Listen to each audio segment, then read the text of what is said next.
Assalamualaikum warahmatullahi wabarakatuh. Alhamdulillahi rabbil alamin.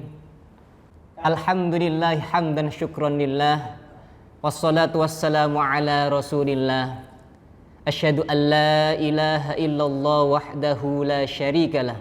Wa asyhadu anna sayyidana Muhammadan abduhu wa rasuluh la nabiyya ba'dah.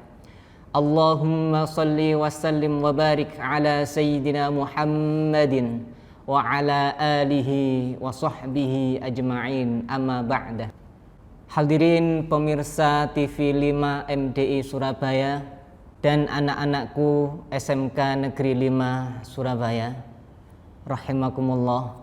Hadirin pemirsa TV 5 Surabaya, tak terkecuali anak-anakku di SMK Negeri 5 Surabaya, rahimakumullah. Pertama, marilah kita bersyukur kepada Maulana Azza wa Jalla karena atas segala rahmat, nikmat serta ma'unahnya sehingga kita masih diberi kesempatan oleh Allah untuk bisa berjumpa kembali dalam kegiatan Pondok Ramadan tahun 1442 Hijriah dalam keadaan sehat walafiat. Amin amin ya rabbal alamin. Salawat serta salam semoga selalu terlimpah ruahkan kepada junjungan kita Nabiullah Muhammad sallallahu alaihi wa ala alihi wa sahbihi wasallam. Karena memang hanya beliaulah satu-satunya uswah dalam kehidupan sehari-hari kita. Mudah-mudahan kelak kita dipertemukan oleh baginda Rasul dan mendapatkan syafaat beliau sallallahu alaihi wa ala alihi wa sahbihi wasallam. Baik anak-anakku yang dirahmati oleh Allah, pada kesempatan kali ini saya Sultan Asmuni akan sedikit memaparkan terkait bab 5 di halaman 27 Masailul Fiqhiyah Kontemporer. Ada dua materi, yakni yang pertama terkait perkawinan campuran beda agama, yang kedua terkait transgender. Yang pertama terkait perkawinan campuran. Sebelumnya marilah kita baca Quran surat Al-Baqarah. Sebelumnya marilah kita baca bersama Quran surat Al-Baqarah ayat 221. A'udzu billahi minasy syaithanir rajim. Bismillahirrahmanirrahim. ولا تنكحوا المشركات حتى يؤمن ولأمة مؤمنة خير من مشركة ولو أعجبتكم ولا تنكحوا المشركين. أعوذ بالله من الشيطان الرجيم. بسم الله الرحمن الرحيم. ولا تنكحوا المشركات حتى يؤمنوا ولأمة مؤمنة خير من مشركة ولا تنكحوا المشركين حتى يؤمنوا ولعبد yang artinya, dan janganlah kamu nikahi perempuan musyrik sebelum mereka beriman. Sungguh hamba sahaya perempuan yang beriman lebih baik daripada perempuan musyrik meskipun dia menarik perhatianmu. Dan janganlah kamu nikahkan orang musyrik dengan perempuan yang beriman sebelum mereka beriman. Sungguh hamba sahaya laki-laki yang beriman lebih baik daripada laki-laki musyrik meskipun dia menarik perhatianmu. Mereka mengajak ke neraka sedangkan Allah mengajak ke surga dan ampunan dengan izinnya. Allah menerangkan ayat-ayatnya kepada manusia agar mereka mengambil pelajaran. Baik anak-anakku rahimakumullah, terkait perkawinan campuran beda agama dibagi menjadi 3. Dari ayat ini tadi, yang pertama ada 2 poin, yakni yang langsung jadi satu terkait perkawinan antara seorang pria muslim dengan wanita musyrik, dan yang kedua perkawinan antara seorang muslimah dengan pria non muslim. Diterangkan di sini wala tangkihu, dan janganlah kamu menikahi siapa? Al musyrikat, wanita-wanita musyrik, hatta sehingga yu'minna, mereka beriman kepada Allah Subhanahu wa taala. Wala amatum mu'minah, karena sesungguhnya wanita budak mukmin yang bisa diartikan status sosialnya rendah itu khairun, lebih baik mim musyrikah, dari wanita musyrik, walau a'jabatkum, walaupun mereka menarik perhatian kamu. Yang pertama berarti di sini dilarang seorang pria muslim untuk menikahi seorang wanita musyrik yang menyekutukan Allah. Kemudian yang kedua yakni diterangkan bahwasanya lanjut ayat wala tunkihul musyrikin, dan janganlah kamu nikahkan. Berarti di sini yang disebut adalah wali, menjadi wali bagi seorang perempuan yang beriman untuk menikahkan dengan seorang laki-laki musyrik. Dari 2 ini semuanya dilarang. Kemudian kelompok yang ketiga, perkawinan antara seorang pria muslim dengan wanita ahlul kitab. Ini diterangkan di Quran surat Al-Maidah ayat 5. A'udzu billahi minasyaitonir rajim.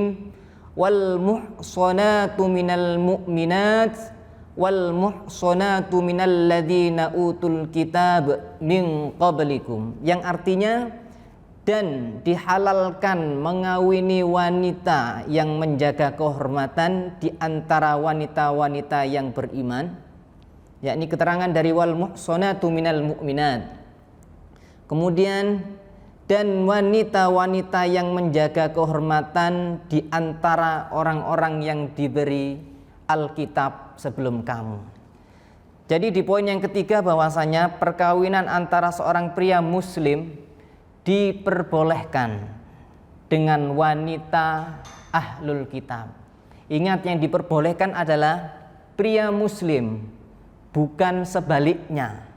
Karena memang teori dari muhsanat ini, kenapa kok hanya seorang pria muslim? Seorang perempuan itu memang penguasaan atau dikuasai oleh seorang laki-laki muslim. Anak-anakku yang dirahmati oleh Allah, dari keterangan sedikit ini tadi bisa disimpulkan bahwasanya satu, pria muslim menikah dengan wanita musyrik itu dilarang atau haram. Kemudian yang kedua, wanita muslimah menikah dengan pria non muslim itu juga dilarang, artinya haram. Yang ketiga, pria muslim menikah dengan wanita ahlul kitab, yakni disebut minal yahudi wan nasara, itu diperbolehkan. Namun sebagian ulama menerangkan sudah dilarang, artinya sudah diharamkan. Kenapa? karena memang doktrin atau praktek ibadah Yahudi Nasrani telah jauh menyimpang dari ajaran tauhid yang murni. Itu yang pertama. Artinya apa? Di dalamnya memang sudah mengandung unsur syirik yang itu mengakar kepada Trinitas, yakni mengkultuskan Nabi Isa beserta Ibu Maryam, itu yang bagi umat Kristen. Yakni juga mengakar kepercayaannya terhadap Uzair sebagai putra Allah yang mengkultuskan haikal Nabi Sulaiman, itu bagi umat Yahudi. Kemudian selanjutnya terkait transgender. Diterangkan di sini transgender adalah orang yang memiliki identitas ganda yang berbeda dengan seks yang ditunjuk sejak lahir. Jadi misalnya ketika lahir dalam kondisi laki-laki, tapi semakin beranjak dewasa muncul sifat yang berbeda atau tingkah yang berbeda. Itu sebaliknya. Kemudian terkait transgender, yakni orang yang memiliki identitas ganda atau ekspresi gender yang berbeda dengan seksnya yang ditunjuk sejak lahir oleh Allah Subhanahu wa taala. Misalnya orang yang secara biologis perempuan lebih nyaman berpenampilan dan berperilaku seperti laki-laki ataupun sebaliknya. Transgender ini dalam syariat dibagi menjadi dua. Yang pertama mukhonnisin, yang kedua mutarajjilan. Mukhonnisin ini juga dibagi menjadi dua, yakni satu yang tanpa kesengajaan, jadi disebutnya jibillah atau muqaddar ya, sudah menjadi takdir, sudah diwatakkan seperti itu. Yang ini tidak dilaknat atau tidak melanggar syarak atau sampai melakukan liwat atau seks sejenis. Kemudian yang kedua yang disengaja. Lah ini yang sudah menyalahi kodrat, yang dilaknat oleh baginda Rasul sallallahu alaihi wasallam. Diriwayatkan dari Ibnu Abbas radhiyallahu anna Nabiyya sallallahu alaihi wasallam la'anal mukhannasin minar rijal wal mutarajjilat minan nisa, yang artinya sesungguhnya baginda Nabi sallallahu alaihi wasallam melaknat para lelaki yang mukhannis dan para wanita yang mutarajjilan. Hadis ini secara tegas menyatakan bahwasanya baginda Rasul melaknat terhadap perilaku mukhannas dan mutarajjilan. Oleh itu dapat disimpulkan terkait transgender. Yang pertama, transgender adalah kata lain dari takhonnus atau tarajjul. Yang kedua, transgender tidak bisa mengubah status kelamin.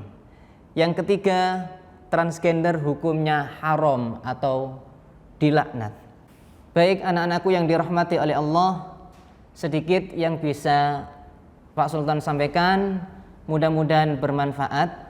Amin amin ya rabbal alamin. Kita tutup dengan kafaratul majlis sama-sama.